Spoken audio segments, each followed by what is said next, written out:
Hello and welcome to this week's assembly. Thank you for joining me.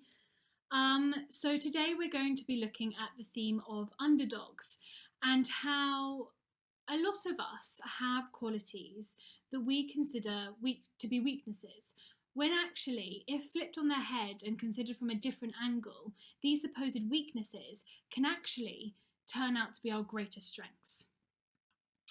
So first of all, I want us to think about what the term underdog actually means. Now, this originates from 19th century dog fights, where two dogs would be paired against one another and forced to attack each other. The dog who lost was classed as the underdog, and the winner was classed as the top dog. And what I want us to think about today is how actually this isn't necessarily always the case, because the strong or the top dog, if looked at from the right angle, are often surprisingly weak, whereas people who seem weak, the underdog, can turn out to be surprisingly strong. So it's not always the top dog who comes out victorious. So now I just want to provide a couple of examples of real life famous underdogs. So the first example is that of Susan Boyle, who I'm sure a lot of you will recognise from Britain's Got Talent. So she entered the show in 2009. She walked onto the stage, and I think people just weren't expecting a lot. A lot of people were rolling their eyes, thinking that it would be another kind of awful audition. And probably this was based solely on the way that she appeared physically. But actually, this had no resemblance to her actual talents, because when she started singing, the sheer beauty of her voice and her ability really shone through. And because of that, she actually came runner-up in the finals of the competition, and now she's a multi-millionaire. So she's someone who's obviously used her talents, used her ability, and that's, led to great success. The second example is boxer Muhammad Ali, with his famous strapline, float like a butterfly, sting like a bee. And again, nothing was really expected of him. Nobody thought that he would amount to much as a boxer, and definitely wouldn't be the heavyweight champion of the world. But again, he shocked and surprised everybody, because through his sheer grit, determination, and real focus on his ability and his talents, he was able to become heavyweight champion, and he succeeded greater than anybody thought he ever would. So now we've discussed the topic of underdogs and what makes an underdog and what that means. I want us to look at the example provided in the biblical story of David and Goliath. Now, this story emerges from a long-lasting feud between the Philistines and the Israelites, and I think it got to the stage where something had to be done about it. So the Philistines sent their greatest warrior, Goliath, down for this kind of hand-to-hand fight with a representative from the Israelites. And, Goliath was completely cladded out with shields and armour and protection and weapons, and considered himself to be pretty invincible, had that real sense of intrinsic confidence, like he was indestructible. And he almost laughed in David's face when he was sent down as his opponent, because I suppose to him David looked, in terms of physical stature and strength, looked particularly vulnerable and weak and feeble. But actually, David had his own sense of real strength from the weaponry that he chose. So he was offered this sword from Saul, but he refused it, because instead he wanted to take the thing that he was familiar with, which was his slingshot. And after he got down there and Goliath had almost laughed in his face, he actually ended up winning this fight by slinging the stone right into Goliath's forehead, which was the only section of his body that was unprotected. This knocked Goliath to the ground, and eventually David was able to defeat and kill his opponent. Now, David and Goliath is a book about what happens when ordinary people like David confront giants. And by giants, we mean, yes, I suppose, people like Goliath and armies and warriors, but also opponents such as disability or oppression or misfortune. And actually, a lot of the time, we misinterpret this conflict, because giants aren't always what or who we think they are.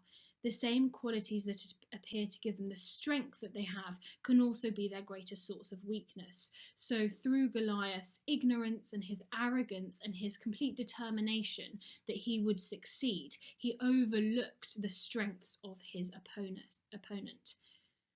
And actually, in reality, being given the label of underdog can alter people in quite surprising ways, because it can open doors to make the supposedly impossible possible. And the story of David and Goliath, quite similar to the story of the hare and the tortoise, is a metaphor for improbable victory. And the whole topic opens, a lot of questions. Why is it that we are almost programmed to assume that visible strength and power and might will always lead to inevitable success? Why is it when we pitch David and Goliath against one another, we immediately assume that Goliath, simply based on his physical stature and appearance, is likely to win? When actually, just because you may lack such visible and extrovertly kind of obvious characteristics, it doesn't make you any less of a person.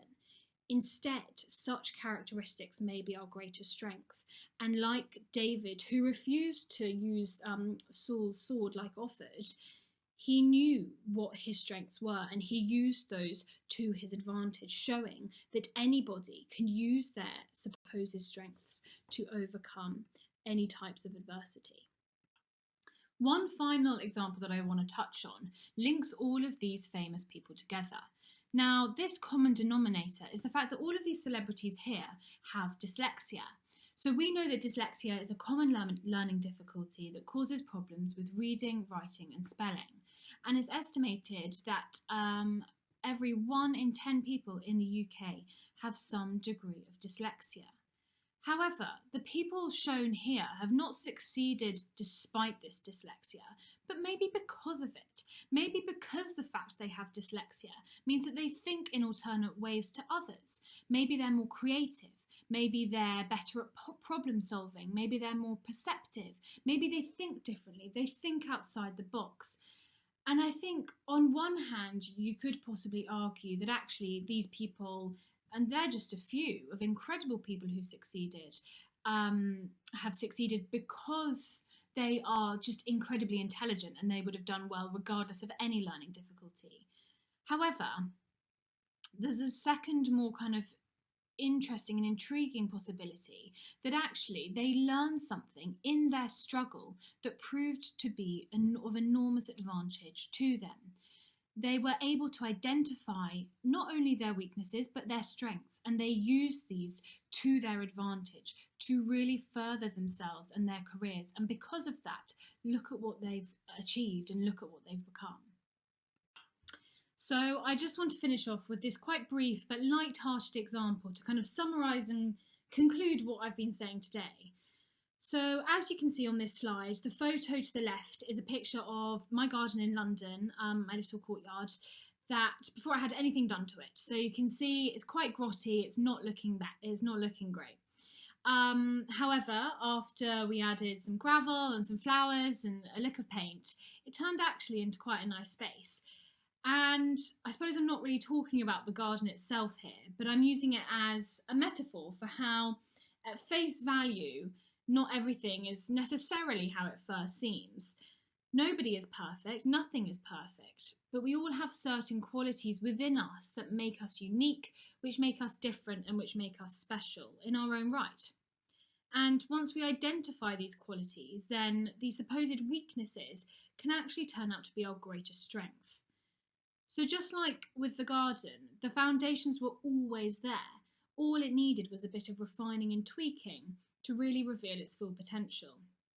And I want to relate that to us, to everybody, because we all have things that make us who we are, fantastic qualities that maybe we haven't even discovered yet.